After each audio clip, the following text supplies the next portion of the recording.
Ranger Asset Bay, musang ano natin doon? Ay, salamat sa inyo. Ilang piatos kaya yung nabili ng 25 million na po yun? Pangalawa po, ang mahalaga sa akin, nandito po sila. Ang representante po nila ay si kasamang Randy. Yung kasangkot po siya sa pagpatay ng kapwa Pilipino. Ano pa man ang ating paninindigan, ano pa man ang ating relihiyon, ano pa man ang ating religion, ethnicity, kung saan man tayo galing, hindi po tama na pumatay ng tao ng ganon-ganon lang po lamang. Hindi tama na pumatayan ng tao para sa sarili mong kapangyarihan. Kaya dapat ma-impeach si Sara Duterte. Impeach! Impeach! Impeach Sara now! Impeach! Impeach Sara now! Ngayon po, pupunta ako sa isa pang masama ang loob ko. Bakit po pinapasok ng hidwaan nila ang ating nagkakaisang hanay sa taong bayan? Dahil po ba ako impeach Sara, may kinakampihan akong iba? Kayo po ba? Dahil impeach tayo kay Sara, meron tayong inaabsweltohang ibang kampo? Yang unit team na yan, nag-away-away sila. Kasama ba tayo sa away nila? Sawang-sawa na po ako na gagamitin ang taong bayan para sa sarili nilang dambulan para sa pera at kapangyarihan. Yang Congress na yan na dinadaga at patay-patay, ayaw ng impeachment daw ni Sara kung ano-anong dahilan. Ang bilis ipinasa ang kurakot ayuda budget. Hahalata po na hindi po importante sa kanila na may nagnakaw. Ang mahalaga sa kanila, sino ang nagnakaw? Kaninong bulsa ang pupunuin ng pagnanakaw? Ang hirap po. Bakit tayo ang kailangang humabol sa bawat sandali at kilos ng leader na dapat sumusunod sa atin? Sawang-sawa na po tayo sa pagmamatsyag, pero nandito po tayo magmamatsyag. At hindi po natin titigilan ang pagmatsyag sa bawat kilos nila hanggang sila ay maging accountable sa taong bayan. Wala tayong kakaialam kung anong faksyon sila, kung sino sila, anong posisyon nila. Sumunod sila sa kapangyarihan natin para sa kaginhawahan natin. Kaya po, para sa third impeachment complainant, salamat po at nandito kayo. Kaya rin po, para sa magrarally mamayang hapon, we are also with you this afternoon. Yun lang po, maraming salamat mula sa Tindig Pilipinas. Impeach! Impeach! Impeach Sara now! Impeach! Impeach! Impeach Sara now! Mga kababayan, magandang umaga sa ating lahat. Magandang umaga po sa ating lahat. Sa kauna-unahan pagkakataon. Sa kauna-unahan, tatandaan nyo, minsan lang nangyari to. Ngayon lang ako magsasalita. Yes! Tanginan ng daming beses sa Liwasan, sa Menjola. Ang dami, pero hindi ako tumayo dito. Ngayon lang. Yes! Maraming salamat. At nabigyan tayo ng pagkakataon. Dahil hindi na ito pwedeng magtagal. Yes! Subalit, bigyan niyo ako. Humingi ako ng pasensya. Ginawa ko ang gusto kong sabihin sapagkat maniwala kayo. Magkakagulo pagka hindi ko binasa. At nagsalita lamang ako nang walang babasahin. Kaya ginawa ko, sinulat ko na lang. Baka magsama tayo ng mga magdalo sa binabalak nila. So, biyaan nyo muna, magandang umaga sa lahat. Sa lahat ng mga sektor na nandito ngayon. Lalo higit ang mga kababaihan, kabataan, maralitang Tagalunsod, at sa mga ligod bayan at mga nagtataguyod sa ating saligang batas. Magandang umaga sa inyo at nagpapasalamat ako sa pagkakataong makapagpahayag sa inyo ngayon.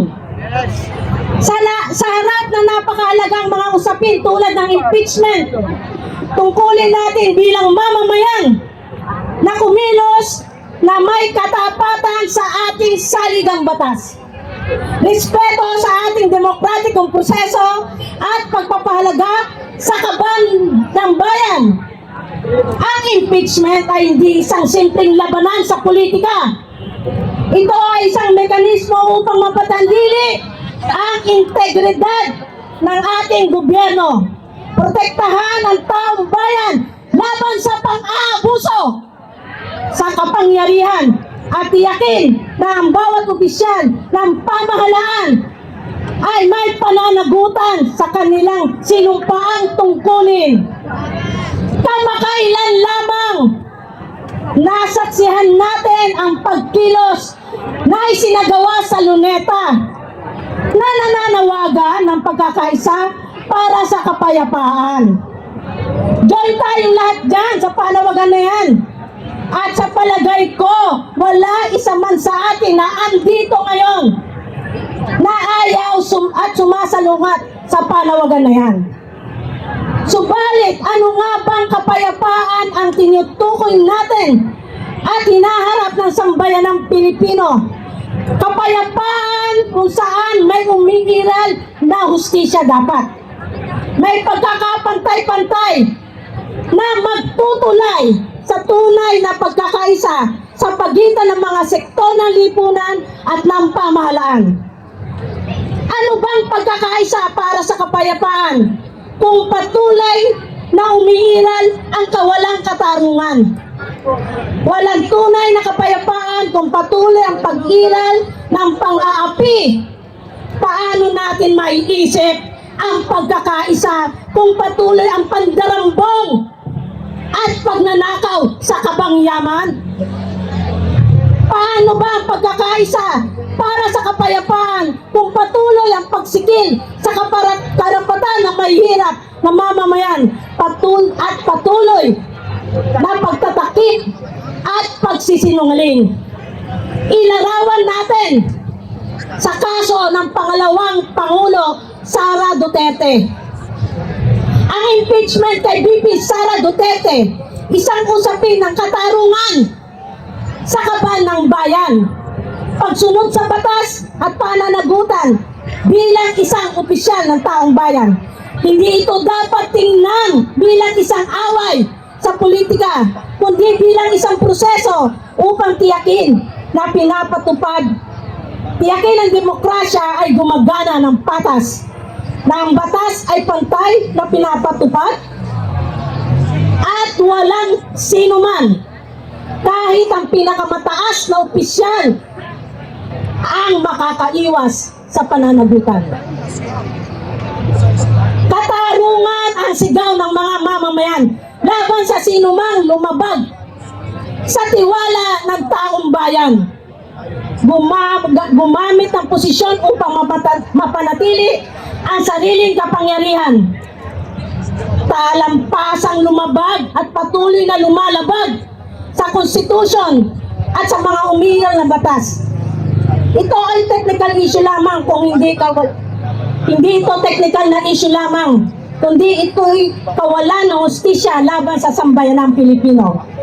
Habang nagtatagal at napipindang ang isinampang kaso ng impeachment sa mababang kapulungan, naaantala rin ang pagdaloy at pagkakamit ng katarungan para sa taong bayan. Tama ba yun? Habang umiiral, napipindang, naaabala, nananatili, mabagal, lalong bumabagal ang pag-iral ng katarungan. Dapat alalahanin ng mga mambabatas na ang kanilang tungkulin ay hindi para sa kanilang partido, hindi rin sa sinumang pamilya, kundi sa buong sambayanan. Ang kaban ng yaman ay hindi isang personal na pondo na sinumang nasa kapangyarihan. Ito ay dugo at pawis ng mamamayang Pilipino na ipinagkatiwala sa pamahalaan na gagamitin ng tapat at may pananagutan at kapakipakinabang para sa nakakarami. Malinaw kung paano at saan gagamitin ang pondo at pakinabang. Kaya't nananawagan ako sa ating mga mambabatas. Gamitin natin ang prosesong hindi para sa politika, kundi para sa pagpapalakas ng ating mga institusyon. Sa ating mga kababayan, maging mapanuri tayo. Huwag magpadala sa propaganda at tiyakin natin ang ating demokrasya ay nananatiling buhay. Hindi sa pagsunod sa ingay ng mga makapangyarihan, kundi sa paninindigan sa katotohanan at katarungan. Sa huli, anuman ang kahinatnan ng prosesong ito ay isang paalala ng isang tunay na demokrasya. Walang sinuman ang dapat mailagay sa pedestal na hindi maaabot ng batas. Ang kapangyarihan ay hindi isang pribileyo, kundi isang pananagutan at isang pambansang nagmamahal sa kalayaan at katarungan, pananagutan ang dapat manaig. Muli, maraming salamat at naway manaig ang tama at totoo. Mga kasama, magandang umaga. Impeach Sara! Impeach Sara! Ako po si Jessica Amon, ang ika-4 na nominee na mamamayang liberal. ML! Palakpakan po natin!